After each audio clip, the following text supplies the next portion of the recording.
Hey guys, welcome back to Results Junkies podcast. We're going to start off today talking about Google and how they are playing the role of kingmaker with AI credits for new startups. Talk a little bit about an AI bill that was vetoed in California, maybe to the surprise of some.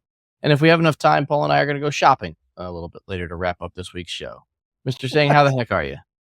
I'm good, man. I'm good. We, hot on the heels of announcing our financing. It's funny, right after you announce any of that kind of stuff, you instantly are a little more attractive, a little smarter, a little everything else, and you just try to ignore it all. I would imagine. I imagine you got more than one email from folks saying, "Hey, are you hiring?" Yeah. Oh, yeah. Lots of that. Lots of wealth managers. I don't know where those guys come from. Oh, They're good just Lord. like, Yeah.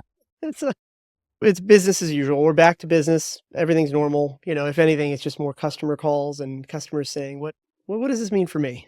And so I've sort of been perfecting my pitch in explaining where we're hiring and things like that. But all good, all good. Although I was jealous, you were at Disney. I know, shocking. Can you believe that? No, it's been a while. I haven't heard you go to Disney at all. I know, and it's not like I'm going again in 3 weeks or anything, so. You're a wild man. You're a wild man. We are in different stages of our lives. I just dropped my youngest off at daycare this week for his first day. So you are on the other side of that arc. Well, I mean, this is also a numbers game too. I mean, when you have that many kids, taking them to Disney is, a new home equity loan, so. That's correct. Yeah, that's correct. That was more of a nervous laugh actually, because yes, Yeah, oh, yeah. that's Yeah. correct. Yes, I would imagine. I would imagine. All right, well, let's do a little housekeeping and then let's talk Google. So, show@resultsjunkies.com is where you can email us your questions and comments. He is at Paul Singh on all those social media channels. I am at Pizza in Motion. The headline here, not too dissimilar to where Google has been for Google Cloud costs for startups. They've also announced a program where they'll issue up to $350,000 in AI credits for AI startups. And this is we talked a lot on the show about Google and Amazon and these folks being kingmakers because of how much of the hardware that they control right now in the marketplace. And I think this is a really good example of them being able to get a very early look under the kimono of all the the latest and hottest startups if they're issuing them these sorts of levels of credits to use their service. Yeah. Well, I think, yeah, I mean, I think I read a couple weeks ago that given the amount of capital expenditure that multiple companies have been making into getting the GPUs and the infrastructure set up, the market size for AI powered startups or businesses needs to exceed something like $700 billion over the next couple of years to get the venture style returns that are needed. It's not surprising, look, I think this is what AWS and Google were doing 10 years ago, only with cloud computing costs. So really what they're trying to do here is try to put the equipment to use here. Obviously utilization is key. And then the other part is that in their own way, they're hoping for lock-in, meaning, you hope that somebody big ends up or somebody small turns out to be on your platform, turns out to be really big. And then now you got platform lock-in, hopefully. So not surprising, but to me, what is surprising is the magnitude, because I don't recall anybody else ever doing like that number. 350K is pretty memorable to me. I remember a time as recently as maybe 10 years ago where it was maybe 25K for hosting costs, maybe. So anyway, we'll see where that goes and how that plays out for them. But it is kind of a war, I think. Each one of them has to probably give away something more each time just to kind of like edge out the other competitor. And for whatever it's worth, I'm sitting on this on the other side as a customer where, our legacy infrastructure at Strata was all sitting on iron in data centers, but as we think about sort of more aggressive AI and machine learning in our systems, it's not a secret. We've been migrating everything into an AWS sort of private cloud and all that stuff and working with the AWS credits on this side of things. So does make me wonder. I wonder, I'll have to talk to our CTO to figure out why we may not have, maybe the 350K was not available when we began the migrations, but I think I'm going to forward him this article and see if we can maybe create a dev environment out there. Like if there's free money, why not get a little bit of it and see where it goes? But yeah. And just while we were talking, I just figured I'm not sure why I didn't do this beforehand. So we'll put this under the label of me not being a very good podcaster, but I went and popped over to Microsoft's website. Well, not Microsoft's website. I Googled, Microsoft AI credits for startups, and oddly enough, there was a page. Microsoft is offering $150,000 in free access to the latest generative AI models, including OpenAI GPT-4. Interestingly enough, it also lists Llama 2 from Meta. So some interesting stuff here as well. 150K and 350K. I think we'd have to have a better understanding of what their rate sheets look like to see how comparable those two numbers are. But I think just from order of magnitude standpoint, to your point, over six figures in credits to use these sorts of services is a pretty big number, and it shows, I think, two things. It shows that these these large companies have plenty of capacity that isn't getting purchased by enterprise companies at the moment. And two, that they don't have a problem using that to leverage the marketplace to get a leg up. Well, let's also just talk about a very subtle but important difference there. And you probably already know this, but let me just call it out just in case. You mentioned ChatGPT or 4.0 or 4.0, and then you talked about Llama 2 from Meta. One important distinction between those two models is that Llama 2 is an open source model. So you can actually download that and use it on your own, fully hosted on your own private setup. And you can do that with a couple different models that I believe OpenAI has probably has open source as well. So, but one of the subtle but very important differences there is that for example, with that 4.0 that you mentioned, you're still using APIs to connect to ChatGPT's setup there. So the level of platform risk there is much higher than some of these other models that you mentioned. I only mention this because, AI, as you can imagine, is a big hot topic in healthcare, the industry that I'm in right now. And I do know that a lot of companies in the healthcare space are using wrappers around OpenAI, which is fine, totally fine. That's a choice they make. I am just really nervous about that. I mean, you and I have been around long enough to know what happened when, change of ownership with Twitter occurred. And then what used to be essentially a free API turned into something like a minimum of 15K a month. Massive, massive economic change or change of economics for anybody using the APIs overnight destroyed a lot of businesses. So in our case, I think more about it from the perspective of like, okay, how do we utilize the open source variants? Obviously, that'll put us a little behind. I mean, I hesitate to say it out loud, but it's true. I was saying to our team internally, it was like, look, I think we are in some respects 10 years ahead of a couple other folks in our industry in terms of like how we do certain things. But as it relates to AI, I would say we're at least a year behind, but I think we can make up that gap with, the infrastructure changes, some hiring, heavy hiring that we're doing on that side and all that. So I'm rambling here a little bit, but it's what should not be lost in that mix is that these credits are, you want to be clear if you're thinking about these things, because if the credits are going to lock you into a platform, you should probably know that going in and not be surprised Right. about that later. And for us, I feel pretty comfortable admitting openly that it's really been more about, hey, I'll take the credits for compute cycles, but I want to stay as far away from platform risk as I can. It seems like Microsoft is giving a little bit more platform flexibility here. Well, at least from what we can see. We don't know. We haven't delved into details of what Google is offering. I also did look real quick. Amazon is offering up to $100,000 in credits. Very little language on what that covers on their website as well. Mm-hmm. Mm-hmm. Okay. Well, that's good. I think bottom line is that, okay, so this is going to sound a little crazy. I would just say for if you're a startup, I'll do air quotes here if you're not watching on YouTube. If you're a startup, and I'll define that as maybe under $1 million in revenue annually, I don't think you should really worry too much about having an AI strategy because you just need to not run out of money.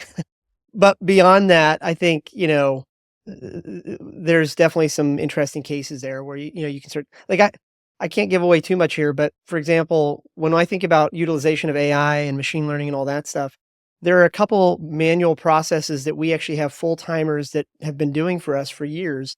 And I don't think there's ever a scenario where AI replaces them, but we've had to hire that particular role in a somewhat linear fashion as our company grew and our customer base grew.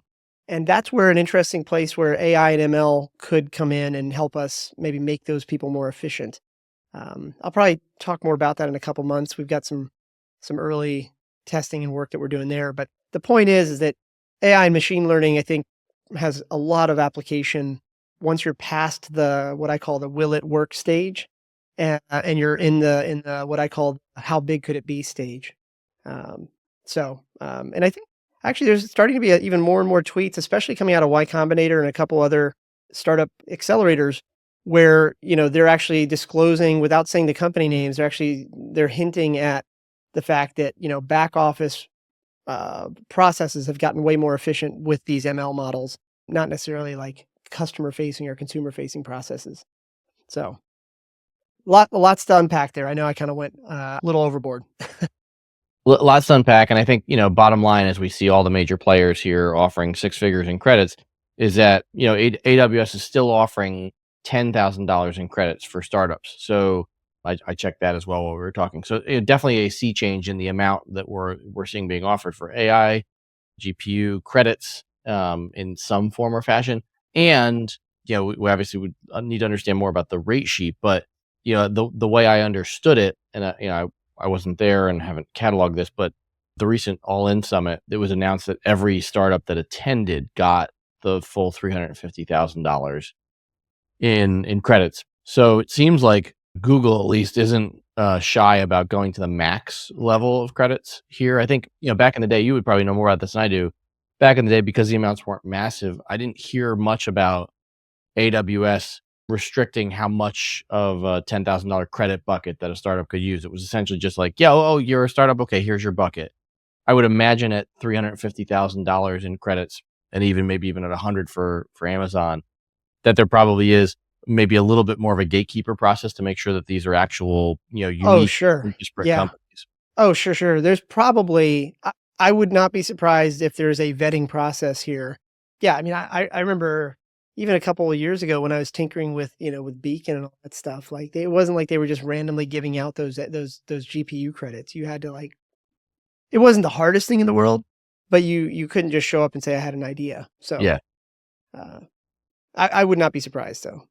And so anyway, I think on the flip side, I do remember years ago with AWS, you just really just had to sign up with a new domain email and you could just exactly. get them. Yeah. Anyway, Yeah, like for example, like not that this is exactly the same thing, but I started as you know, I started a Slack community for my travel podcast, gosh, a little over a year ago, and was able to very quickly get some large number of Stripe credits just by being a new business. Didn't need to do anything. Click, click, click. yep, 6 click sign up, and I had thousands of dollars in free payment processing credits yep. on Stripe. So I think AI is probably going to be different just based on the dollars involved. But interesting to see this model that we've talked about in the show a number of times. This model of Kingmaker, playing out where they've cornered the capacity market now, and they're leveraging that to either lock people in from a platform standpoint or to potentially have a look for acquisitions or investments further down the road.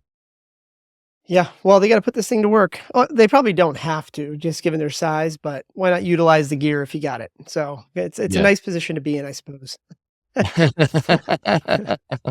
All right, so we talked just last week about this piece of legislation, SB 1047, that was due to be voted on in California, and ultimately the bill was vetoed by Gavin Newsom, the governor of California. It at first blush, it doesn't appear to have enough support to override the governor's veto.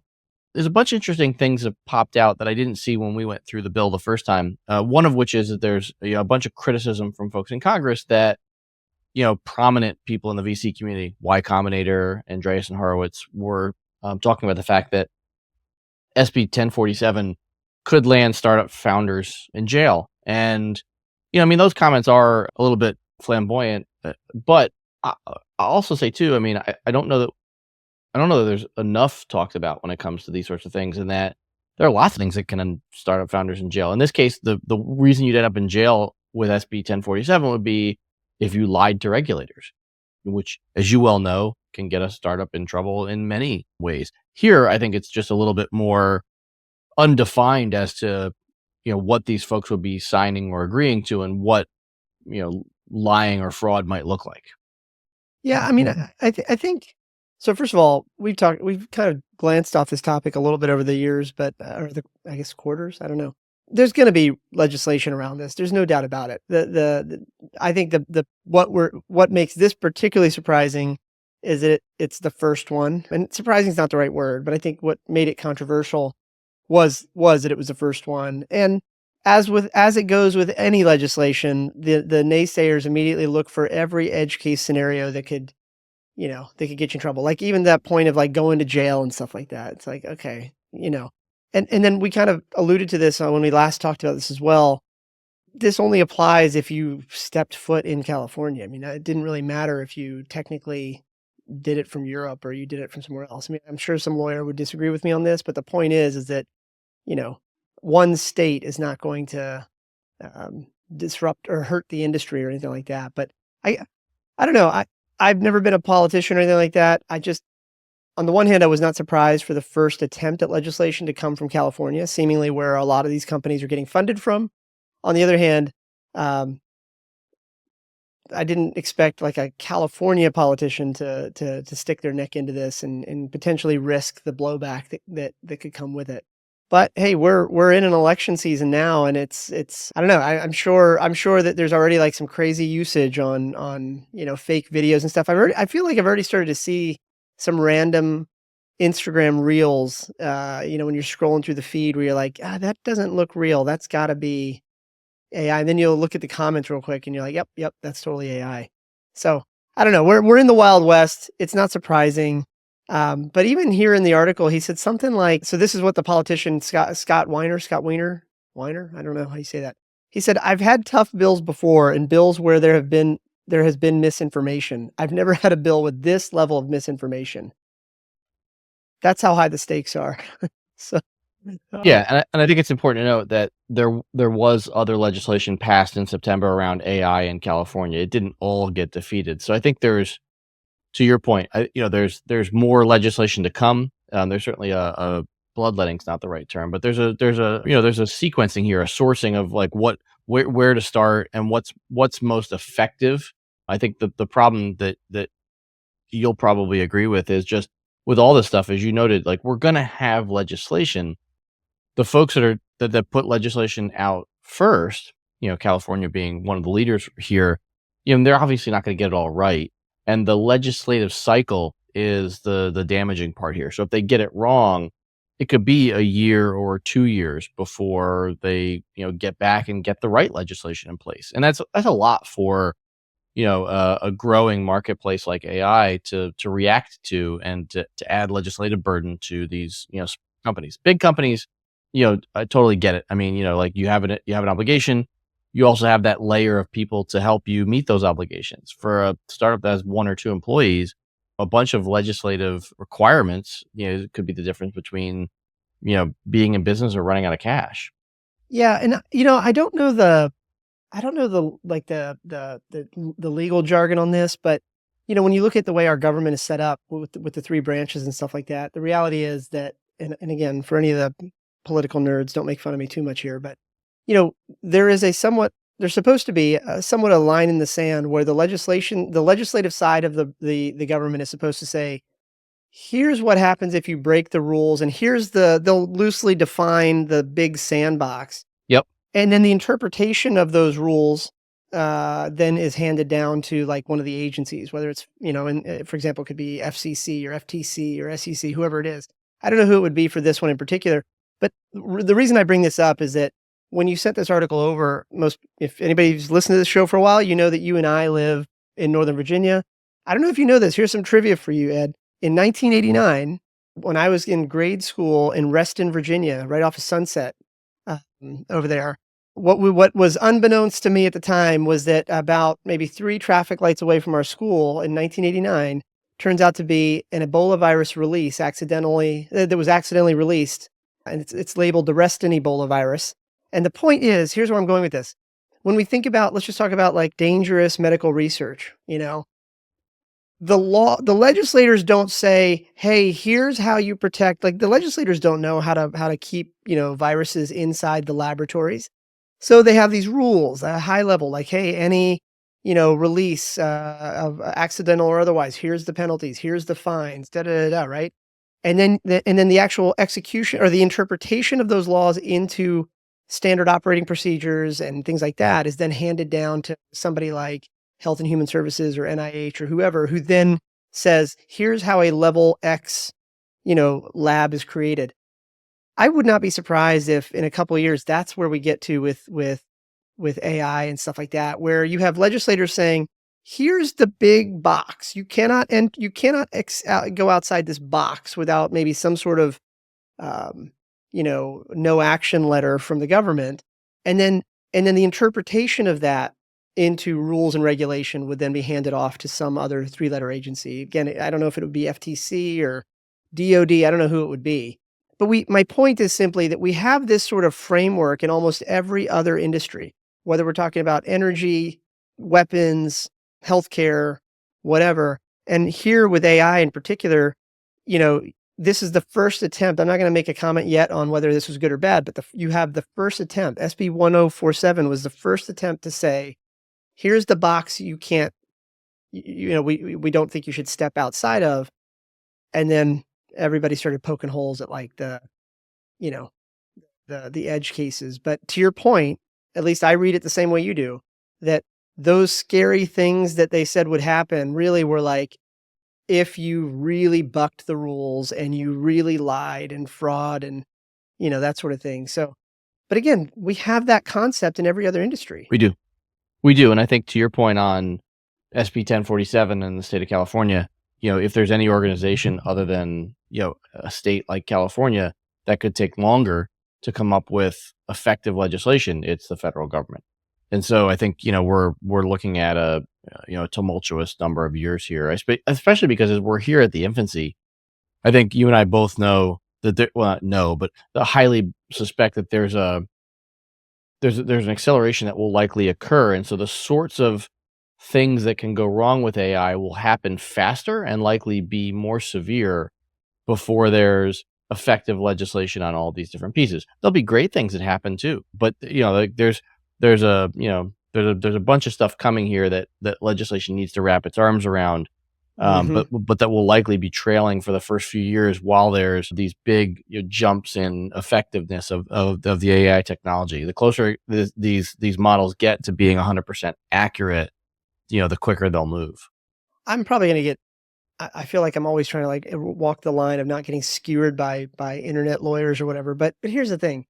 Generally speaking, I think what is true about AI is true about most other entrepreneurial activities. And that is, as long as you're operating in good faith, you're probably okay. And look, at some point, somebody's going to say, hey, wait a second, there was an unintended use, or hey, you crossed a boundary. And I'm not saying you should like look for those boundaries or avoid those boundaries. What I'm just saying is like, particularly for the type of people that probably listen to this, you're much earlier stage trying to figure it out. It's still the same. It's still business as usual, operating good faith. You're not trying to go build, something that's going to like launch missiles or something like that. We're talking about, tools that might help other businesses or other consumers. Like, let's just operate in good faith. And, I don't know, probably not well articulated, but whether or not legislation comes down the pipe sooner versus later is irrelevant to the kind of people that listen to this podcast. Yeah. So, yeah. All right. You ready to go shopping? I am terrified about what this is. I think I know what this means, but I'm terrified about where you're going to go with this. So we talked a little bit about this in pre-show, but okay. Yeah. Then I'm good. I thought maybe Dana had texted you and I was about to get a request for some purchase that I don't know. Which, by the way, she didn't have to ask for anything. So I was like, ooh, if it's coming through Ed, it's got to be. Yeah, Dana did text me, by the way, and she did say that you have permission to go to South Dakota early. So just clarity for that. Oh, did she? Yeah. Okay. All right. Sweet.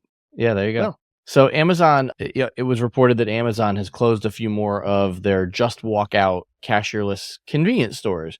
And, this is they closed a bunch over the past few years. So it's not like this is the first time they've done this. And you and I were talking about this in pre-show and had slightly different opinions on the technology itself. And I'd like to say, I think there's two separate things we'd like to discuss here real quick. First is the technology itself and what its potential usefulness is. And then I think you brought up an interesting second topic on the value of kiosk and, less employee-led transactions in commerce. So you want to talk about the technology first, or you want to talk about kiosks and employee-less transactions? Well, let's first kind of maybe just address the one-liner in the release that I think is that sort of underpins everything else we're going to talk about. They said, In this case, while these stores were performing well, we couldn't make the economics work with the lease cost.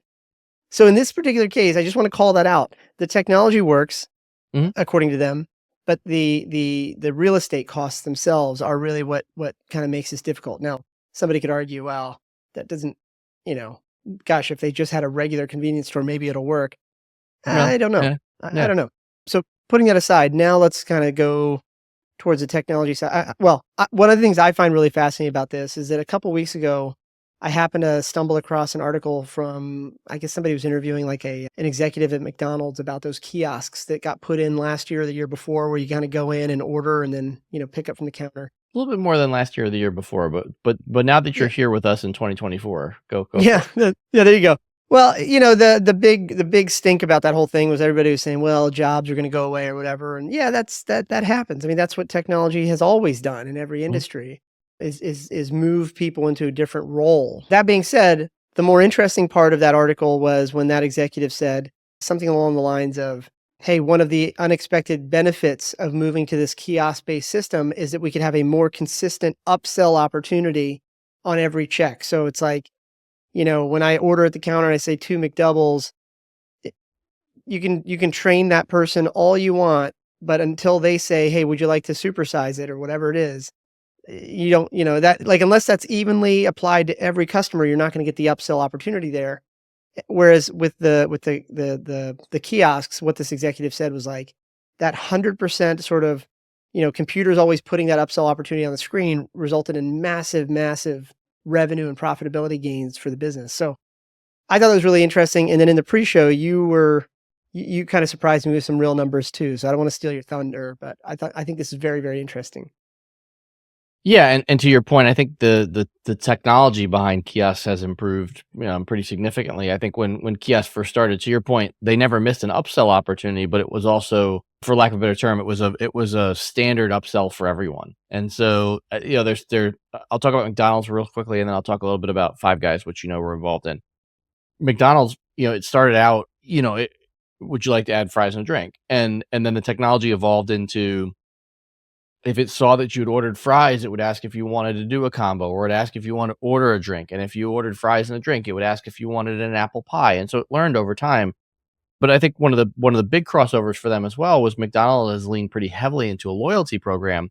And as a general rule, I'd say, like, they've made the loyalty program probably more lucrative than I'd expect, because I think people, for the by and large, and I could be wrong about this, but I think people by and large shop at McDonald's or dine at McDonald's because it's convenient. It's not because it's the best hamburger that they could have. I'm not saying it's bad. I'm not trying to, pan competitors and that stuff.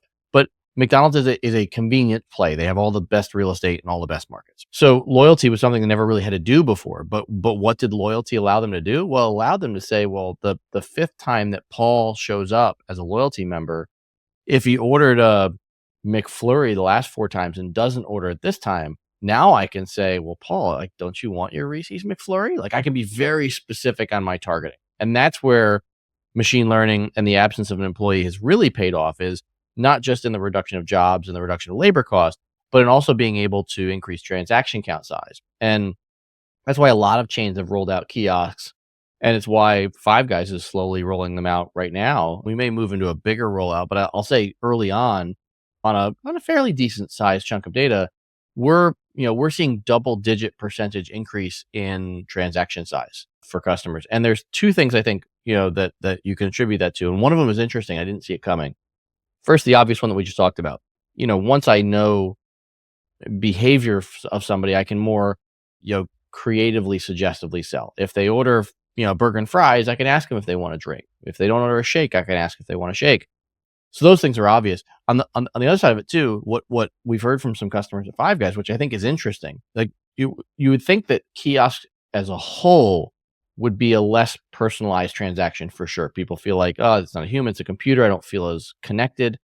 But there's also a cross section of people who, and you've dined at Five Guys, you get up to the board, you got sandwiches, you got all the toppings. We got a group of people that say, well, gosh, I just feel so much pressure to get my order right when I'm standing in line and there's people behind me.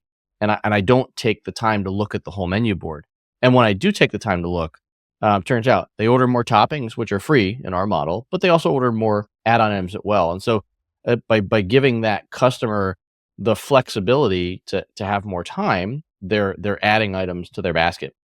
And so I think that's a big push across the industry of it's absolutely a labor cost savings. California, where it's 22 bucks an hour to have somebody be a cashier, but there's also a really a valid upsell opportunity or customization opportunity for customers.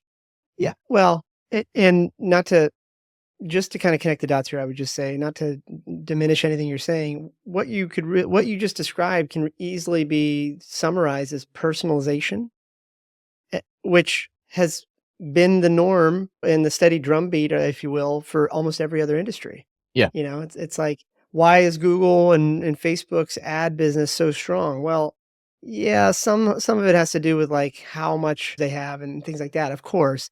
But the personalization of the ads or the ad quality scores, I think, as they both put it in their platforms or whatever, right, it, it it's the reason why you don't see very many useless ads in your feed. So I'm right, probably not articulating that very well, but I love your point there. It's like, why offer me the ability to sign up for the members club when it's my first time you've been there? I've been there.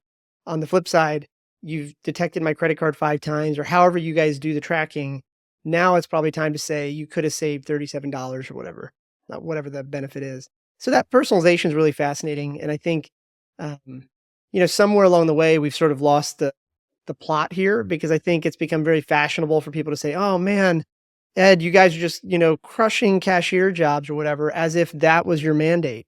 right, Your mandate right, is actually to make a better product for the customer, and then that customer rewards you with more transactions or word of mouth or whatever. Like you and I know these things, right? But this is where like the internet trolls come out. Like, well, McDonald's is getting rid of cashiers. Like, no, I don't think they've laid off those cashiers. In fact, I think what they did was retrained them and moved them to other roles as long as they could keep up with those new roles. I don't think, anybody was saying, okay, now we're going to lay off 17% of the staff or whatever it is because we have kiosks. I don't think I've ever seen any articles about that yet.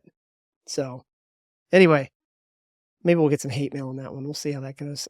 Well, and I think there's another piece here too when we talk about these cashierless convenience stores closing, and it's less about, where technology is going and all that stuff. And I think it's more about I think I would just say there's a general comment here on matching up the timing of a new effort to where the demand for that effort is. And so I think when you think about cashierless technology, Amazon didn't, and I'm surmising a little bit here. It's not like they've specifically said this, but I think they've said it in enough different ways. Amazon never started opening cashierless convenience stores because they wanted to be in the convenience store business. They opened them because they wanted to have the technology out there to be able to sell it to others. And that would give them one, the ability to make money off the hardware and the ongoing software fees, but also to get more data, which they could then use for pick any number of things, especially because they own Whole Foods as well. That having other retailers give them data is massive for them. And I think what we're seeing right now, I mean, so by and large, Amazon has not adopted cashierless concepts inside their Whole Foods, whether that's the complication of the store or whether they believe there's a friction point. They're still trying to develop this technology for third parties. And I think what the market is saying to them is, look, we're just not there yet. And I'll use an example of innovation forcing people's hands. Going back to the Five Guys example, we were never really a fan of kiosks as a brand. I'm not going to talk about my personal specifics one way or another, but the brand was never like, oh my gosh, we've got to have kiosks. But legislation in California, the FAST Act, which forced a massive increase in minimum wage, said, well, we've got to find a way to continue to be profitable so we can stay in business. And one of the ways to do that was kiosk. And so Hmm. the problem came along after the solution. And so Amazon has a solution right now that just doesn't have a widespread problem. At some Yep. point though, especially for new builds, if you can have a store where the same person can stock your shelves as also helps someone with a product or a problem that they have, that is a more efficient model further down the road. And I do think that leads to maybe not necessarily the specific problem that you're thinking of, but a different problem and solution, which is there are lots of communities where there probably aren't enough retail opportunities. There aren't enough stores. Like take Detroit as an example. The city's going through a gentrification. Maybe the next model isn't full-fledged grocery stores. Maybe it's more of the Walgreens model where there are lots of smaller stores that carry staple items. And the way that those things can get built is to say, well, instead of building 10,000 square feet or 50,000 square feet, we're going to build 2,000 square feet. And we're not going to carry as much and we're not going to have as deep a stock or as wide a supply, but we're going to survive because we have one employee that can do those things as opposed to 10. So to your point, I'm not necessarily sure it eliminates jobs or creates jobs, to be clear, but it does create an opportunity for an entrepreneur to build a model that's different than what you and I dealt with our entire life, which is you go to one store for all of your grocery shopping. Right. Yeah. Well, it'll be interesting to see how it all plays out, right? Because everything, yeah. The probably a topic for a different episode or some other time is like my daughter's 10, and she's at that stage now where like she's starting to ask questions of like what was it like when you were growing up, and then I'll explain like even the concept of Blockbuster. Right. And she to her it's such a foreign concept because Yeah. she's grown up in a world where she has infinite choice. It's really Yeah. what can she type into the search box on Apple TV? Right. And the only barrier has been whether or not whatever she wants to watch is included in one of the subscriptions we own versus something we have to buy. It's just a totally foreign concept to her, this idea that you used to have to go to Blockbuster, and even if they had the video you wanted to watch, it might already be checked out by 4 other people. Well, and I think it's interesting because as you just described that, I picked up on something there too. You noted that the only barrier was what was in the search box. You didn't even bring up bandwidth. I mean, like in your daughter's lifetime, bandwidth has been an issue. That's It's true. not today, but bandwidth has been an issue, and you didn't even think about bandwidth. And I think that talks a lot about where we've gone. You and I can both remember times when cell phone plans and home internet plans were all regulated by the number of gigs or the number of Yeah. texts or the number of Yeah. downloads. And that stuff has largely disappeared. Well, yeah, I mean, you look at like Starlink and Hurricane Helene and all that. It's like, Yeah. you now there it's awful what's happened down there, but the reality is it's been fascinating on this topic. It's been fascinating to see like how many people were able to get back online because of Starlink, Right. which didn't really exist a couple years ago. And given at least the public numbers that they're disclosing, it's probably 7 years away, I would think, from becoming the largest ISP ever. Yeah, it's wild how quickly things are moving, but that's the way things go with technology, right? It's like Yeah. at the beginning, it's like every technology, whether we're talking about kiosks in stores or, cell phones, it's like feels like it takes forever to get started. And then all of a sudden it just explodes through the industry once it finds its spot. Just to tie this off on back to the topic of like cashierless checkout. I think the stage that we're at now is kind of where, you remember those like Google glasses were? Yeah. It's like interesting technology, difficult to apply it.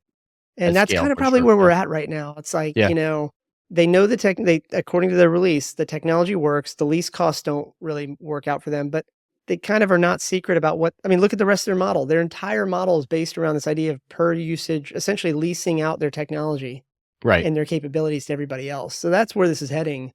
But now it's probably just, now that they know that it works, it's really just timing the market to see when consumers are comfortable just rolling the cart right through the end of the Whole Foods. Right. So we'll see. Well, I think that's a good place to tie it off. Let's do that. So I think you were telling me in pre-show, you're jumping on an airplane later this week for Vegas. This week is Texas. Next week is Vegas and New York. I can't remember. After that, I think I actually have a few days home before going back to Vegas, and then Europe after that. No, sorry, there's a Disney in there too. It's pretty messy. Though you get a wild hair and you just like book a flight to somewhere. I've been trying to get into the Marine Corps Marathon for months now, and it's always been like I just don't win the lottery for it ever. And Right. last night I just happened to Google it again, and sure enough, there was a general registration for the marathon available. I booked that. So, yeah, you and I are just living different lives here. I will just say, my wife being a marathoner, she always noted that one of the things that she hated most about the Marine Corps Marathon, that shouldn't be that hard to say, is the finish. Are you familiar with the finish? It's my first time. I don't know anything about it. Have you ever been to the Iwo Jima Memorial? Yeah. So the finish is the spiral road around the memorial, and only the Marines could come up with, you're going to run 26 miles, and then after you run 26 miles, the last 2/10 is going to be uphill, and it's not going to be a steady incline. It's going to be a steep incline. So Fun. your last 2 tenths are just a quick, rub your thumb in the dirt and say, like, let's just make it this much harder. And so she loved the race because DC is a beautiful city to run in. Yep. But be prepared for the last 2 tenths of a mile, man, because not only is it 2 tenths uphill, but because it's a spiral, you can't see the finish line and visualize. She said she just felt like she kept going around and around and around for hours. So well, my general rule with marathons is just what I don't know won't hurt me. But now you've perfect. I'm happy to help. I've served my role well here. All right, man. Well, safe travels, and I will see you soon. All right, man.